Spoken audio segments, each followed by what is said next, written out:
Hello students, इस lecture में हम प्रिवेंशन ऑफ करप्शन एक्ट के चैप्टर 2 पर डिस्कस करेंगे। चैप्टर 2 को डिस्कस करेंगे। प्रिवेंशन ऑफ करप्शन एक्ट का चैप्टर 2 सेक्शन 3 से स्टार्ट होता है और सेक्शन 6 तक जाता है। मतलब इसमें सेक्शन 3 से सेक्शन 6 तक के प्रोविजंस आते हैं। चैप्टर 2 अपॉइंटमेंट ऑफ स्पेशल जजेस को डील करता है। प्रिवेंशन ऑफ करप्शन एक्ट के अंतर्गत जो भी मामले ट्रायबल होते हैं उनके ट्रायल के लिए स्पेशल जजेस अपॉइंट किए जाते हैं। उन स्पेशल जजेस के को अपॉइंट कैसे किया जाएगा, उनके पावर्स क्या होंगे, वो कौन सा प्रोसीजर फॉलो करेंगे, इन्हीं सबको चैप्टर 2 डील करता है। तो चैप्टर 2 में पहला सेक्शन आता है सेक्शन 3। सेक्शन 3 बात करता है पावर टू अपॉइंट स्पेशल जजेस। स्पेशल जजेस को अपॉइंट कौन करेगा।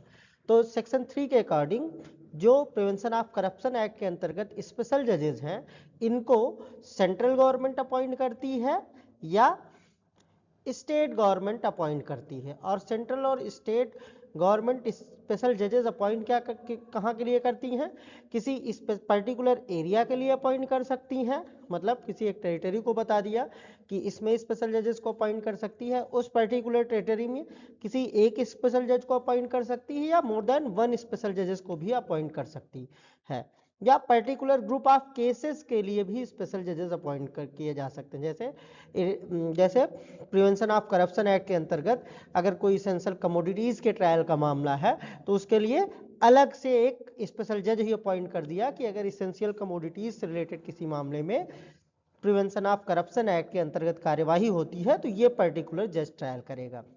तो सेंट्रल गवर्नमेंट और स्टेट गवर्नमेंट के पास स्पेशल जजेस को अपॉइंट करने की पावर है, और ये सेंट्रल या स्टेट गवर्नमेंट पर्टिकुलर एरिया के लिए स्पेशल जजेस अपॉइंट कर सकती हैं या किसी पर्टिकुलर केस के लिए, पर्टिकुलर केसेस के ग्रुप के लिए भी अपॉइंट कर सकती हैं। अपॉइंटमेंट कैसे होगा तो इसके बारे में सेक्शन 3 ये बताता है कि अपॉइंटमेंट जो है वो एक नोटिफिकेशन के माध्यम से किया जाएगा, और ये नोटिफिकेशन पब्लिश किया जाएगा ऑफिशियल गजट में। तो ऑफिशियल गजट में नोटिफिकेशन के माध्यम से स्पेशल जजेस को अपॉइंट किया जाता है। और किस पर्पस के लिए अपॉइंट किया जाता है, इनका काम क्या होगा, तो ये कहते हैं for the trial of following offences. पहला क्या, any offence punishable under this act. अगर किसी एक्ट को प्रिवेंशन ऑफ करप्शन एक्ट के अंतर्गत पनिशेबल डिक्लेयर किया गया है तो उनका ट्रायल यही स्पेशल जजेस करेंगे। या प्रिवेंशन ऑफ करप्शन एक्ट के अंतर्गत कोई ऑफेंस है, उसका अबिटमेंट करने का किसी के ऊपर आरोप है, या उस ऑफेंस को कमिट करने की कॉन्स्पिरेसी का किसी के ऊपर आरोप है, या उस ऑफेंस को करने के अटेम्प्ट का किसी के ऊपर आरोप है, तो उस स्थिति में भी उन ऑफेंसेस का ट्रायल यही स्पेशल जज करेंगे, जिनको कि सेक्शन 3 के क्लास 1 में सेंट्रल गवर्नमेंट या स्टेट गवर्नमेंट अपॉइंट करती है।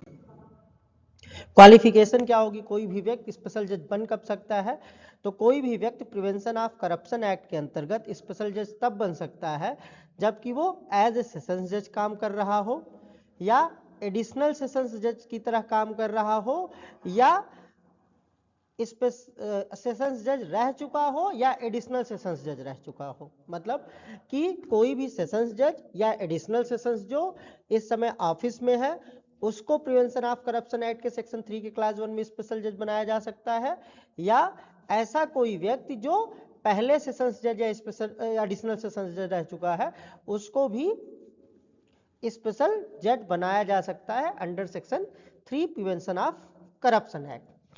अब ये स्पेशल जजेस क्या प्रोसीजर फॉलो करते हैं और आगे के जो भी प्रोविजंस हैं उनको हम नेक्स्ट लेक्चर में डिस्कस करेंगे। मिलते हैं नेक्स्ट लेक्चर में, तब तक हमारे इस चैनल को और इस वीडियो को लाइक करें और लोगों के साथ शेयर करें जो भी बिहार एपीओ या सीबीआई एपीओ की तैयारी कर रहे हों। और अगर आप नोट्स चाहते हैं तो हमारी वेबसाइट है जूरल जॉब्स, उस पर भी आ सकते हैं। Thank you.